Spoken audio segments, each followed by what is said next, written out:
Well, good evening, and a very warm welcome to your Christian infotainment program, A Walk with Jesus, right here on Joy 99.7 FM. Of course, we're also live on Facebook and on our YouTube pages as well.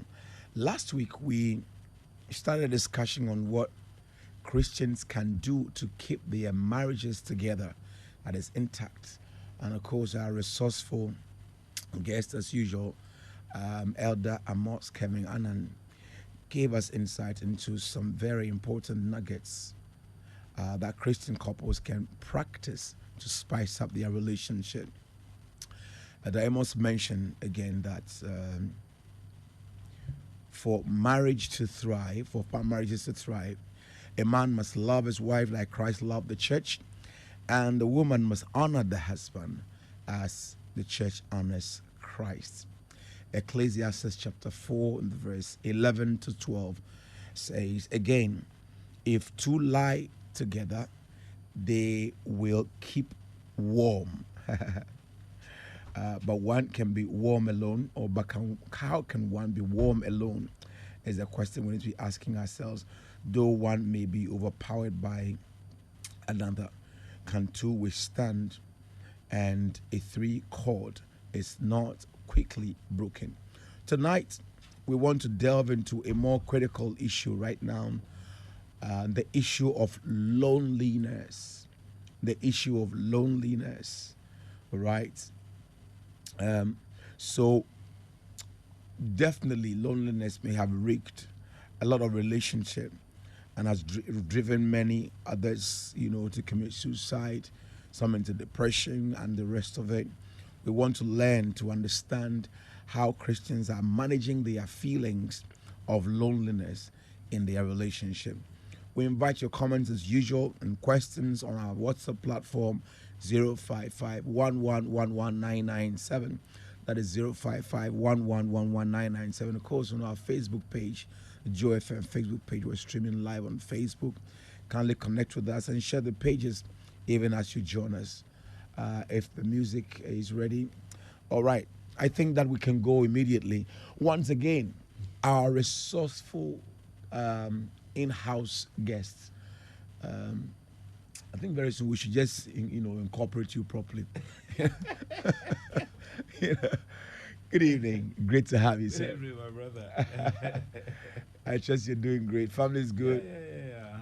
Praise the Lord. After 2 hours sleep, Yeah. I'm here. And you look refreshed. Thank God. Yes, I have to. Yeah, you look refreshed. I noticed that if you don't look fresh behind the cameras, you're in big trouble. Yes.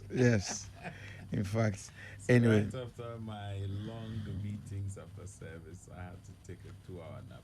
Very important. Yeah. Very and important. I'm an advocate of short naps and Very power naps. Absolutely. Yes. Absolutely. I mean, very, very, very, very crucial. Thank God. I'm glad that you are well, and you're well. We're good to go. First and foremost, please guide us into what.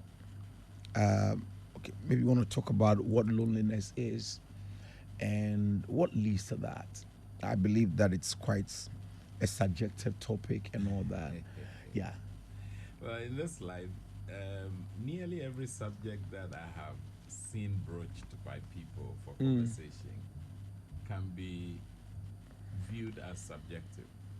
Mm-hmm. So I'm not afraid Okay, to chat to touch subjective subjects. Yes. And well, it is personal to people. The concept of aloneness and loneliness tend to sometimes become words that are used interchangeably. But you would realize that the concepts are different. I can opt to be alone, which tends to be a state of physical space that you have, and I can feel lonely. Yes. So I've often said that in a sports stadium filled with about 40,000 individuals, there could be someone there who has a feeling of aloneness. Now, why is he feeling that way, or why is she feeling that way? Because there is detachment from companionship or company, you see, or comradeship. Now, when a person is in a space where they're supposed to be companion or friends or persons who are interacting with others, would then come to a point where they need someone to necessarily fill that gap or vacuum which they think they have. Sometimes that feeling is not real, sometimes it is very real. Now, the difficulty is when you are in a space where you have this lonely feeling and the other party makes you feel that you don't have a legitimate reason to feel that way. That's where it becomes a big of a problem. Right. But there will be a certain loneliness in everybody's life from time to time.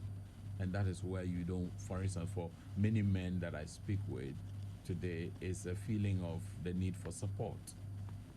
Okay, so it's almost like you become the only one bearing the weight of responsibility to keep your family going. So that sense of doing it alone or by yourself makes them feel lonely, you see. And then for many women also, especially post-delivery, especially women who have delivered, she's fending and caring for the child all by herself most of the time. The husband comes and he's watching football Television.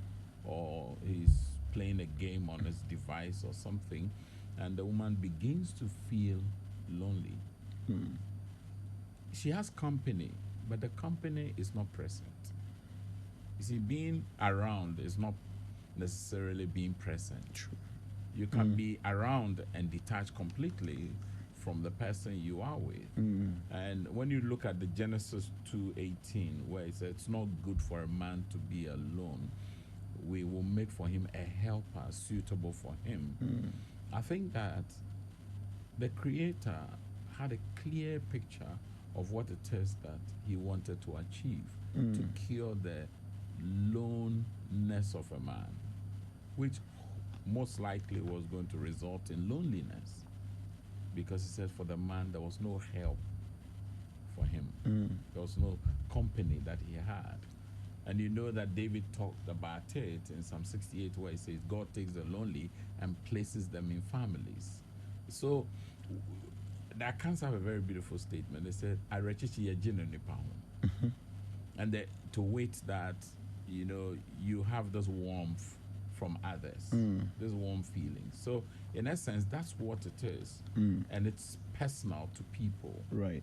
I would rather go for the personal than Right. subjective. You know. Of course, Yeah, and the personal is the subjectivity of it.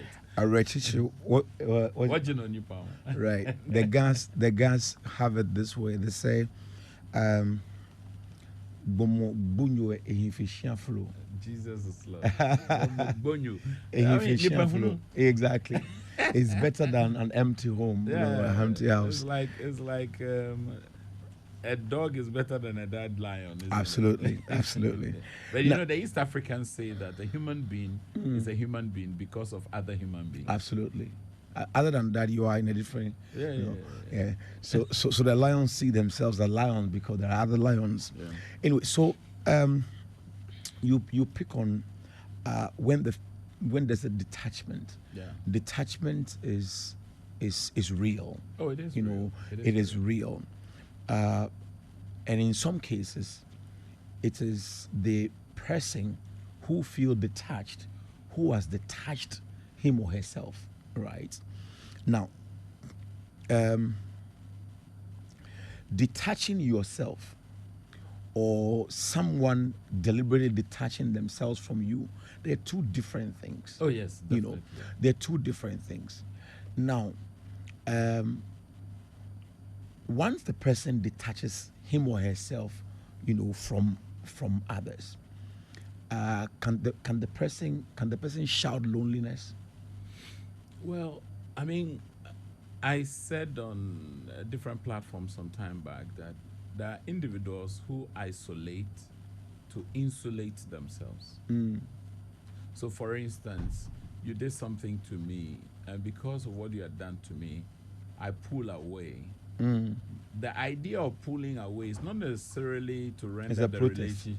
Yeah, it's a protest, but it is to insulate me from further injury. Right.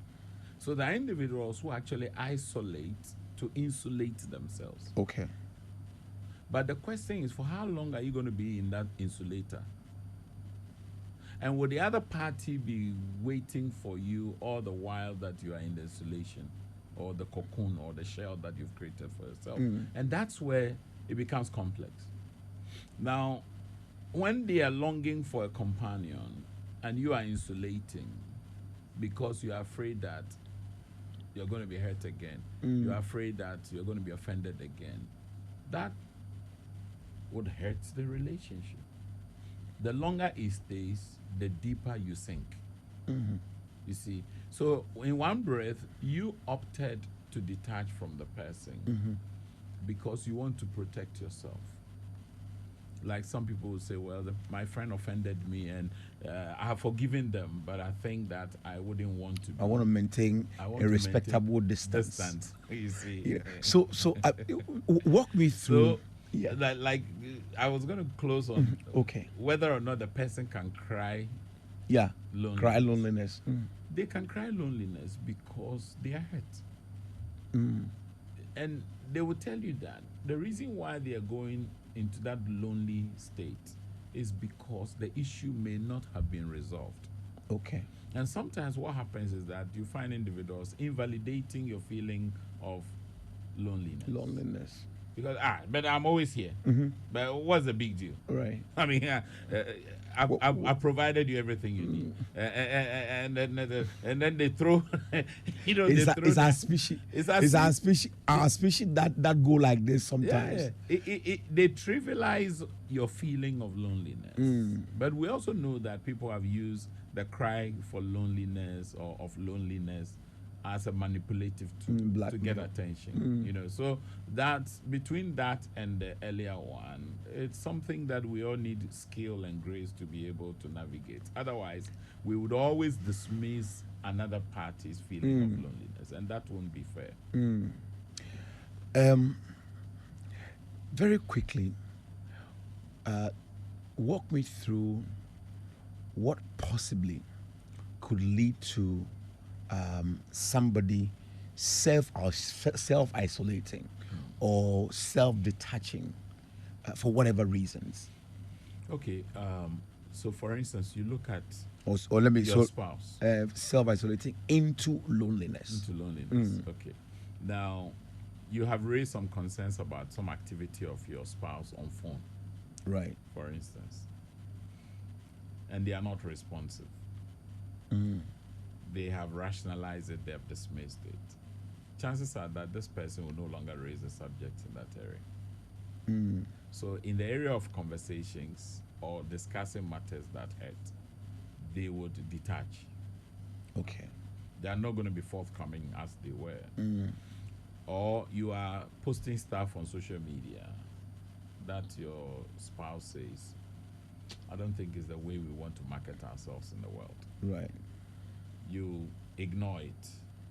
Ignoring it, people take it differently because we are different personalities and we have different perspectives of things. Now, some would take it very heavy, others would just let Treat it be, lightly. But those who see it as a major matter, you have to give it attention. So from that time onwards, when it comes to your social media activities, they will be detached from you. You want to do your thing, do your thing. The way you're spending money, for instance, your spouse has raised some issues about how expenditure in the home is going. And you don't seem to see anything wrong with what you're doing. So you are almost like self-engrossed. You are indulgent with yourself and you like who you are and what you do, ignoring the commentary or the concerns of the one you say is significant in your life. Right. When you do that, this person will move away and you'll be left alone to yourself. Sometimes decision making, and a lot of women will blame their husbands that they are uninvolved in decision making processes, because some men have constructed headship to mean being in charge, being in control, be the alpha and omega, the know it all, have it all, be it all. And so in that case, there's no consultation. Now, if you have done things without consulting me, checking to know if I'm interested or I have a different view of the matter, I leave you to yourself. And the person left to themselves, clearly, your self-destruction button had been pressed. Now, over a period, if you want to bring them in, they won't come because they're detached from you. Now, there are others also, for instance, for a very long time, there's not been any connection Right. between the parties. There's not been intimacy, for instance. There's not been sex between the parties. All of a sudden, you realize you're alone because your desires. I mean, that construct of it's not good for the man to be alone. Right. It has many, many, many ramifications. One of it is that he being alone cannot fulfill his desires. Right. He needs an outlet. The wife also needs someone who would complement her, Right. as a companion. Now, if you don't have that, you will feel alone. And that loneliness may not be your choice. Right. It may be as a result of things that are going on in Circumstances. the relationship that have not been given attention. So, particularly unresolved issues tend to make people pull away from each other. Right. Like if Right. you look at the high priest and his wife Hannah. I mean, here's a man who lives in the house with his wife, and the wife is, coming under a lot of pressure. From her rival, and she's being scorned for not having children. Some theologians say that she had children, but there was not a son. Okay, so now the priest says that, am I not worth more than 10 sons? Now, 10 sons, the equivalent of 10 sons. So you can imagine, how would the husband be feeling around his wife? You see, you may feel redundant. Absolutely. That feeling of redundancy can make you feel lonely. Lonely. You crave for company. And this is where the temptation is for people to outsource. To enter penny nine, the rest of it.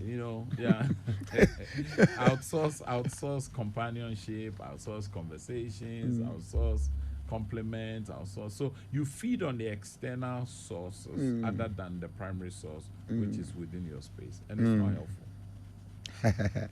Wow. People, this is Joy on 99.7 FM. We are on a walk with Jesus, discussing a very, very serious matter. Of course, everything we discuss over here is very, very serious. The situation of loneliness, loneliness.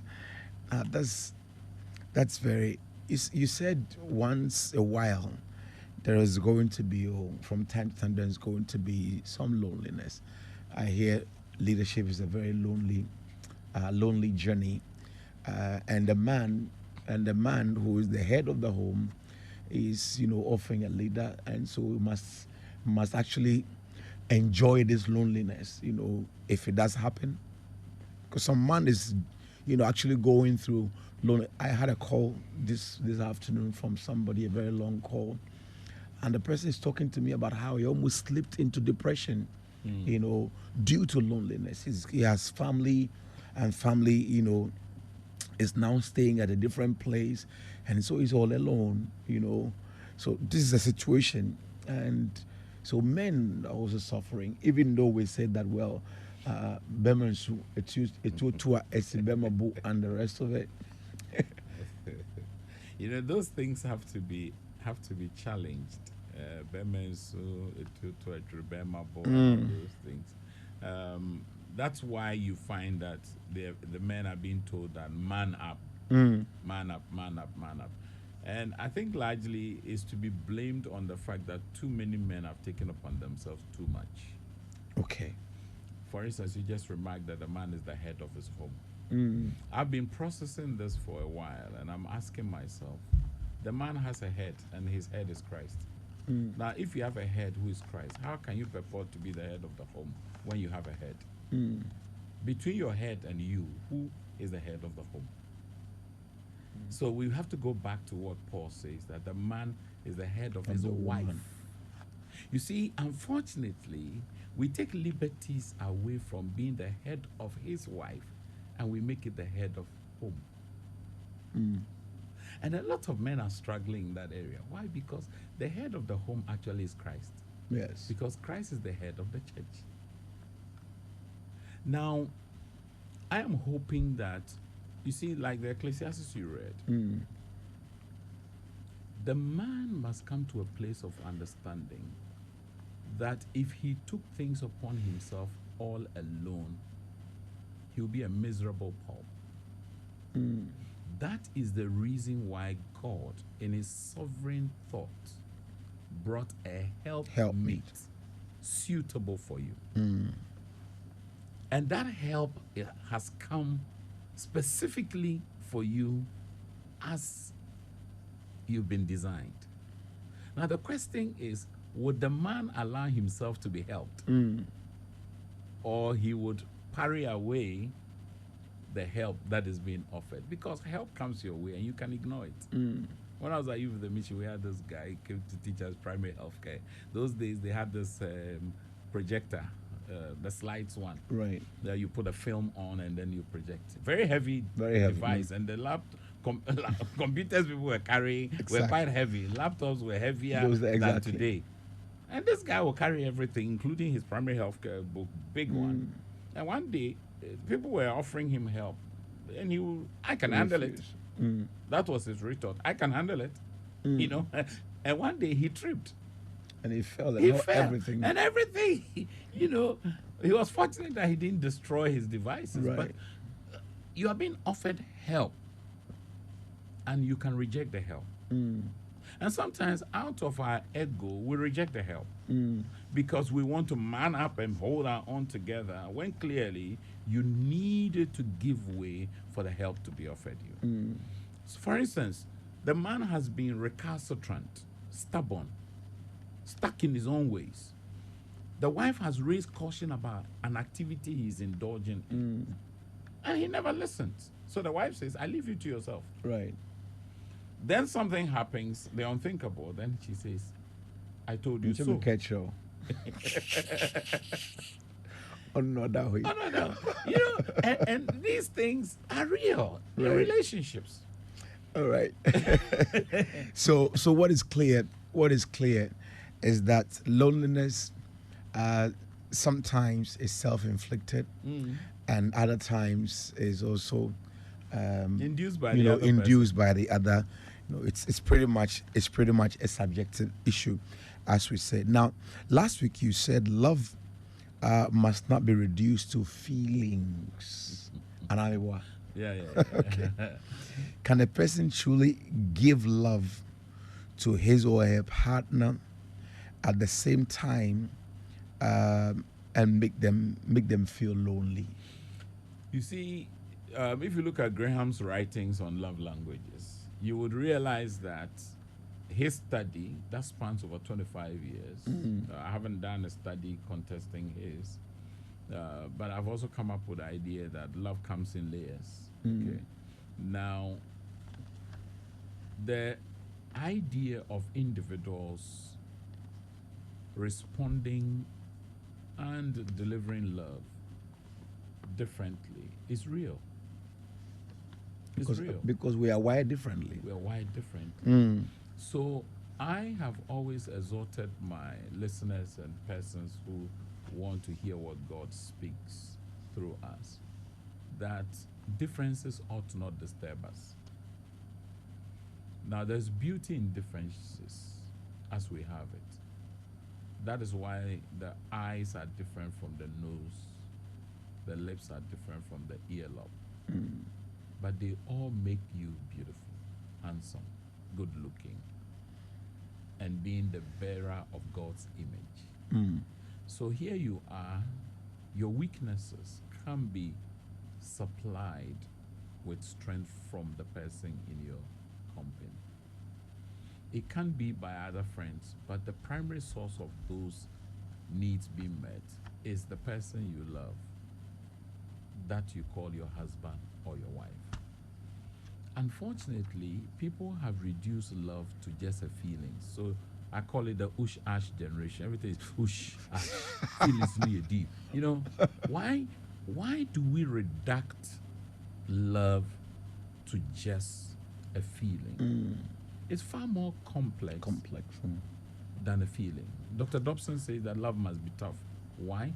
Because when it comes to the expression of love, you've got to commit.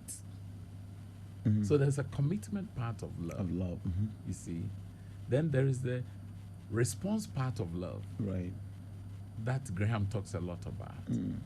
Then there's the decision part of love, which people must come to realization before they make a commitment. So love cannot be blind, as is being proposed by others.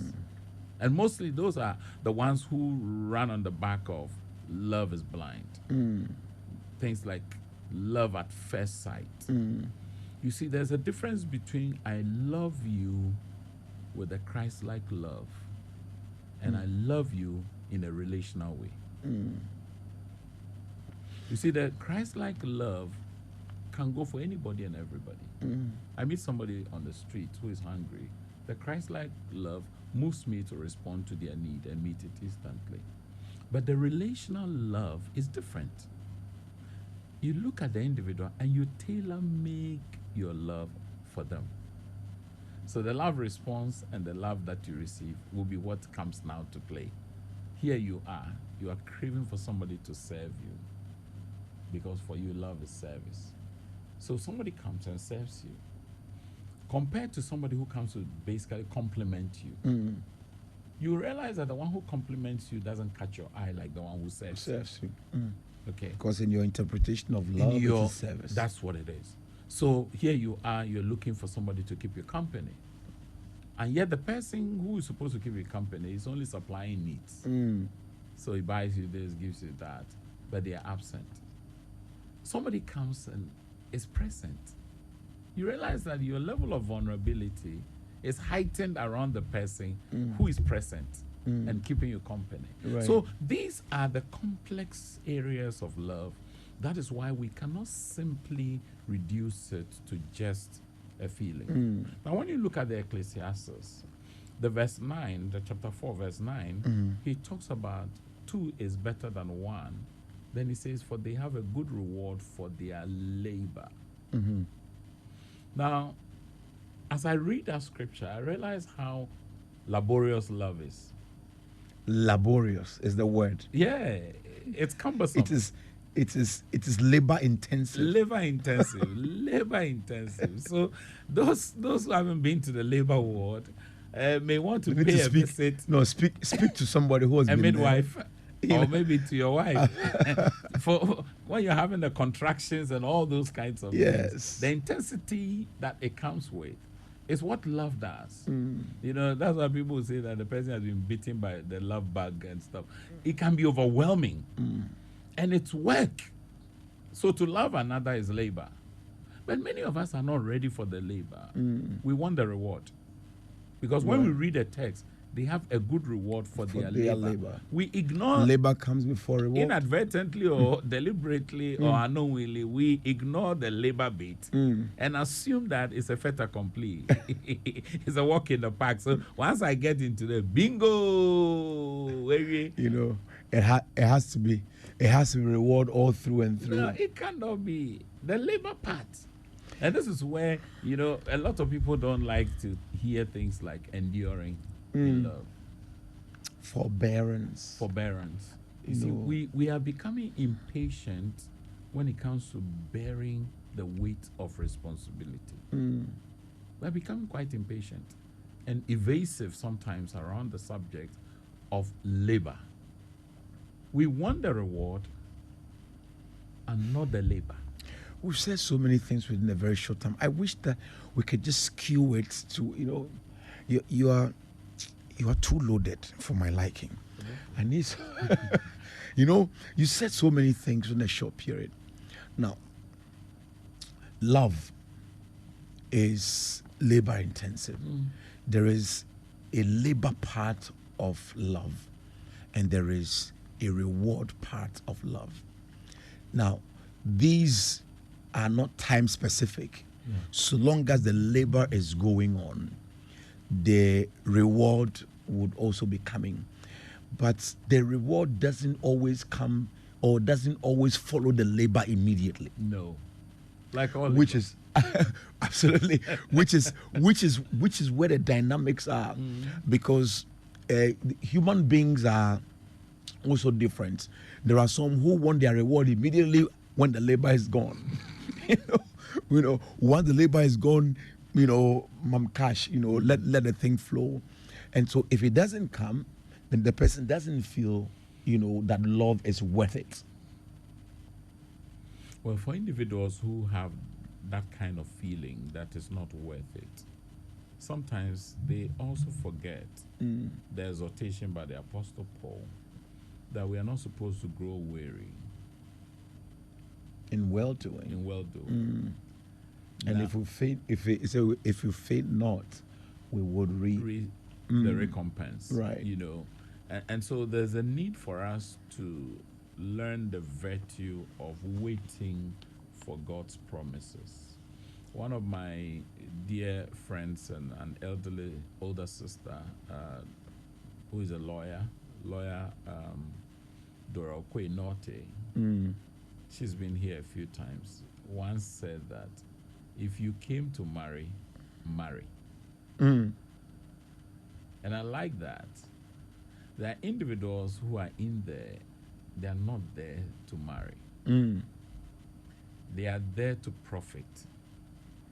Sadly to say, You see, and when you have a profit-driven mindset, in the marriage. it becomes a pain to the marriage. Of course, you can say to all labor there is profit.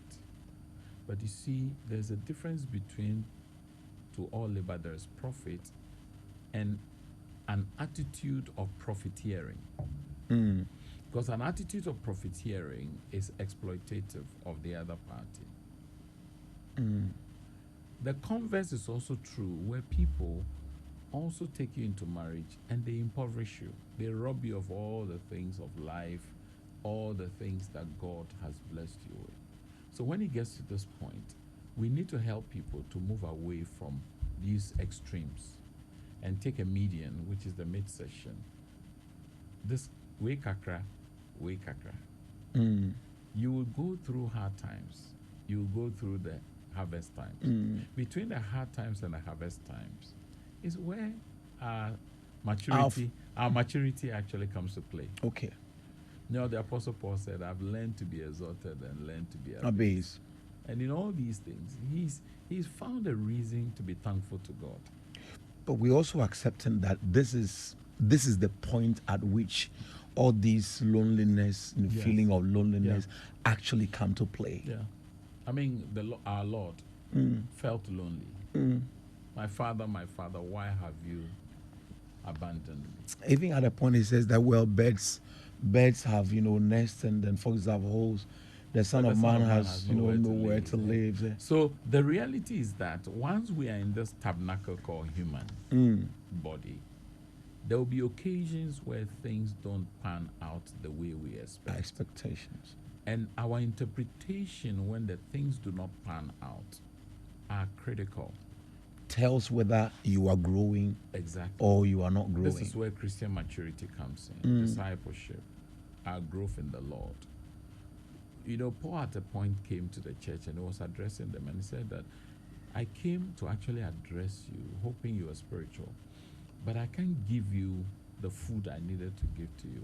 Why? Because you're still in the flesh and you are infants. So I want to plead with each one of us, when you have these feelings of loneliness, the first place to go to is your Redeemer. Hang on there, because I'm going to ask that specific question and then maybe add one. And then, people, this is Joy 99.7. I trust that you are enjoying our conversation. Very, very, educative, if you ask me. If you have any questions, kindly use our WhatsApp platform 055 if there is somebody who is actually in a state of loneliness, slipping into depression, like the man, I speak about, and it says that he thinks that he's out by God's grace, and I love the sound of that. But maybe in your case you are still wallowing there, share with us, in just a line or two. Let's see if we can address what you're going through. So what should individuals who feel lonely at this point, whether by self-isolating or self-detaching or induced by somebody else, what should they do? First and foremost, in problem solving skills, we are exhorted to first identify the problem. So you say you are lonely. What is it that you're talking about? Sometimes it's the case that there's no attention. Sometimes there's no affection. Sometimes there's no attachment. Any of them can breed loneliness in a person. So you first have to identify and state what the problem is. Secondly, that in itself acknowledges that there's a problem. Now, secondly, we've got to look at what are the root causes of the said loneliness. You're craving for affection or attention or attachment and you're not getting. So that is causing you to feel this overwhelming sense of loneliness. So you've been able to put your thumb on what the problem is. The third one I would recommend is to look at what are who is actually contributing to this. Sometimes you see, if you look yourself in the mirror, what are the contributory factors? Yeah, if you look yourself in the mirror, you realize that you are the one who is actually detaching, and not that the other party is detaching. Maybe he or she may not be making the efforts to reach you, probably because they think you're adequate in that area. Sometimes you are there, you say, oh, my wife wants to be alone, so you leave them. Yes. Meanwhile, they're actually looking and longing for your company. Right. Your interpretation of their state is that they want to be alone. But it's not always the case that that interpretation may be accurate. So there's a need for you to checkmate that. Now, if it is either of you who is contributing, sometimes it's a third party who is creating that disaffection in you, so you're disconnecting. You then have to ask yourself, within our competencies and our graces, are we able to respond to the challenge? Who must take the first step? Who has more grace or more skill to be able to help address this matter? This is where you start a conversation. Right. Because many of us start a conversation when we have not actually identified what the problem. Right. So your lover, your spouse is with you, and they want you to state what the problem is. And you are clutching onto straw. Right. You are unable to. Scratching your head. There is something else in you, but you are unable to. And what happens is that it gets them agitated. Especially if that they you are are the nagging. kind, if they are the kind who is overwhelmed by time constraints. Right. They sit there and they say, "Are you not telling me what the issue is?" She says, "You should know." But how do I tell the problem when I look at your face? You should be able to state the problem, and so there's a need for us to have that conversation. And when you are approaching such conversations, you don't go with your mind made up. I know many of us love the song of God, "My mind made up." But it has to do. But when it comes to that conversation, has to do with heaven. That has to do with heaven. That's the thing. You don't go into a marital conversation with your mind made up. Right. You should be open and willing to adapt, adjust, compromise. Right. For the good of both of you. Because if you don't go in with a win-win mindset, you go with this Win-lose. Lose-win. You come back more battered. Yeah, you would become depressed, like we're talking about this depression. There are a lot of individuals who are declined into a state of depression, and then basically depression is a state of unhappiness that lingers on for a long time. Right. So if you have become so unhappy, naturally, clearly you're going to get into that. You invited it. Yes. So let's all be liberal, let's all be generous, let's show that kind of goodwill to want to embrace conversations on such matters. And you'll be amazed. I know people who thought they were very good spouses until they had a conversation around lonely feelings, and they realized that they had actually literally abandoned each other for a long time. And they look like aliens. I think that the book I intend to write would have to come on, married singles. Oh yeah, we had a Joy News channel. We had a conversation, myself and Mama V, years back. Right. Married and feeling lonely. Okay. Interesting. The book has to come. Married singles. Yeah. It's feeling powerful. single or acting single, though married. Though married. It's amazing. It's sad. All right. Wow. It's quarter to. And you know that there's a particular kind of marriage that can breed a lot of loneliness. That's distant marriage. Oh yes. Can we talk about that briefly before distant marriage is fraught with that kind of feeling, especially when you live in different time zones. Because whilst you want to sleep, the other party is awake. He wants to talk. And some slip into sleep whilst they are talking. Of course, I mean. And it infuriates the one who is awake. I can imagine. And you are left with lots and lots of thoughts. How is he managing his emotions? What does he do with his desires?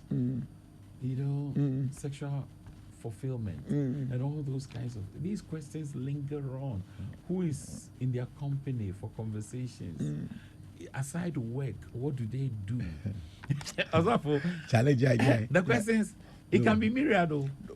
When I have actually counseled people away from distant marriages. I say, look, the moment that happens, you should know that you are carrying if marital challenges are 50% of marriages, yours is 100%. You should know that this is what you have entered into, so that there is no need to come and complain. You've asked for it, because all the circumstances are pointing to loneliness. All the circumstances are pointing to loneliness. You can't. I've engaged people who got married to seafarers. But what they didn't do was to pause and to look at the life of a seafarer. Then all of a sudden it dawns on them that their spouse is not going to be around. It's never around. It's never around. Then you are crying. Why are you not coming home? Why are you there? Yes. Try and stop and come. Think of me small. Marry a soldier man. We're going to peacekeeping. He's gone. So there's a common statement: buyer beware. So whoever is making a decision, especially for the unmarried ones, whoever is going to make a decision to marry anyone, remember that when you marry someone, the grace they carry, the vocation they pursue, the career path they are on, has implications for the relationship. Right. Look at somebody who lives with his wife or husband.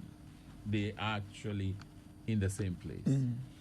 Then the person rises with work and retires to bed with work.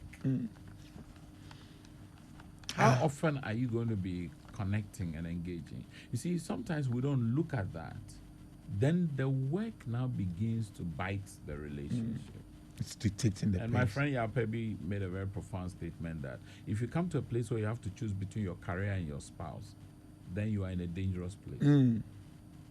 Because you should come to a place where you are able to keep the two Absolutely. in an equilibrium, so that you don't drift to this one extreme or the other extreme, because you need the career to supply to meet the needs of the relationship. Absolutely. And you need a relationship to give you the sound reasoning to be able to achieve your KPIs. Let's read a couple of messages if we have them. Shoot them to us right now. The WhatsApp platform is 055 1111997, 055 1111997. And now, what about our Facebook page? How are we doing over there? Because there is one more thing I like to draw attention to now. Once the person feels lonely, is always going to look forward for somebody, like somebody must come. It doesn't have to be somebody. Something will have to feel. Something has the to vacuum. happen. They Something say has nature to, abhors a vacuum, isn't it? something has to happen. So my point is, the person who's listening and feels lonely, must the person wait for something to happen or somebody to approach, so that this loneliness, and what are the expectations, whether the expectations can be met. You see, I started off by saying that these lonely feelings tend to be personal. So, because it is personal, if the other party has not been brought to a place of awareness of this feeling of loneliness you have, you may end up having to manage it all by yourself. Okay. But you see, you are in a relationship with them as a spouse. So they are supposed to actually ease your burden and lighten your weight. Now, how do they do that if they don't know what you are processing in your thoughts? Because it won't be prudent for you to find an alternative or a replacement for them. And the replacement doesn't necessarily have to be a human being. Right. It could be work, it could be socialization, it could be hanging out, it could be doing something, And when you take to that path, when you have not tried to address the causative factors of the loneliness, then you haven't been a wise spouse. Right. Because many have, kind of hidden under work, and other activity and all that, just to ward off this lonely feeling. And it doesn't work. It actually aggravates. Yeah, it will become aggravated, and it's fraught with a lot of moral landmines. Landmines, you call landmines, it. Yeah. I mean, these landmines, they can take off your feet. Detonate. Yeah, And there are individuals who have burnt their fingers sorely doing that. So I would exhort and encourage people. You are having this processing in you. Find grace, find time, exercise goodwill, and have a conversation. It's so important. And that means that you have to create that atmosphere for the conversation to go on. It's not a place of bashing. It's not a place of incrimination. It's not a place of accusation. It's not a place of fault finding. It's not a place where you want to see who is better placed.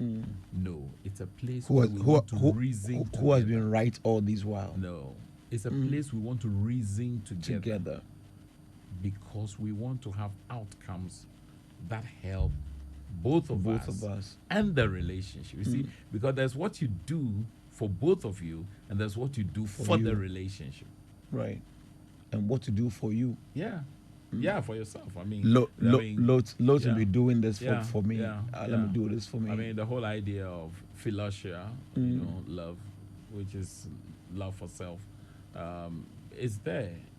But self-love is not selfishness. And people, unfortunately, sometimes when I hear people love yourself, pamper yourself, many of the things they do become self-indulgent practices that showcases you as selfish. But in reality, love is for the other. And it's not selfish, it's selfless. It's selfless. And the beautiful thing is that, you see, some say I love you, some show I love you. Okay. And some serve you, I love you. So you have to ask yourself, if you are served, interpret properly. No, you see, some will serve you. They say, and that is that is the I love you. Yeah, I love you. I'm serving you. Right. I'm serving you. I'm serving you. Now others will say it. Just verbal words. Others too will show it. They demonstrate. Everything they do is indicative of their love for you. Right. Then there are those who are just the supine personality, for instance. They will lie down for you to trample them underfoot. Unfortunately, those who are not supine look at them and they say they are foolish. Mm. Mm. Mm. Because the supine personality is Down to earth. I mean, they are selfless to a fault. Mm. And they do it in such a way that if you are not supine, anytime you look at them, you think they are You some think way. it's, yeah. You think they've been their head, like they say in Ghana, their head has been placed under a certain stone. Mm. Mm. You know, and you are wondering how a human being in a relationship could be Will go that this low. selfless. Absolutely. There are individuals like that. You know. And it's their personality too. Mm. And that's where, you know, problems occur, because you see that somebody's, you know, kind of equating their own to the person and saying, look on doing comparisons. Look at the way he's doing. You can't do the same thing. The personalities are different. You know, some do comparisons, others do contrasting. Yes. So they compare you and contrast. Yes. Others will just compare. Oh, Kwaku, see John, Adra, see Miriam. Mm. They leave it there. But others will now contrast. Mm. They look at the element in there, and they say, "She has this. Why don't you have Why it? don't you?" And the moment you go that route, How is it that she's a woman and she's doing all how this? is it that you went to the same school? Yes. Yeah. You are all in the same work. Absolutely. You know, and this is where our uniqueness gets lost in the conversation. Right. Right. I want to encourage people that let's have a liberal heart when it comes to relating with one another.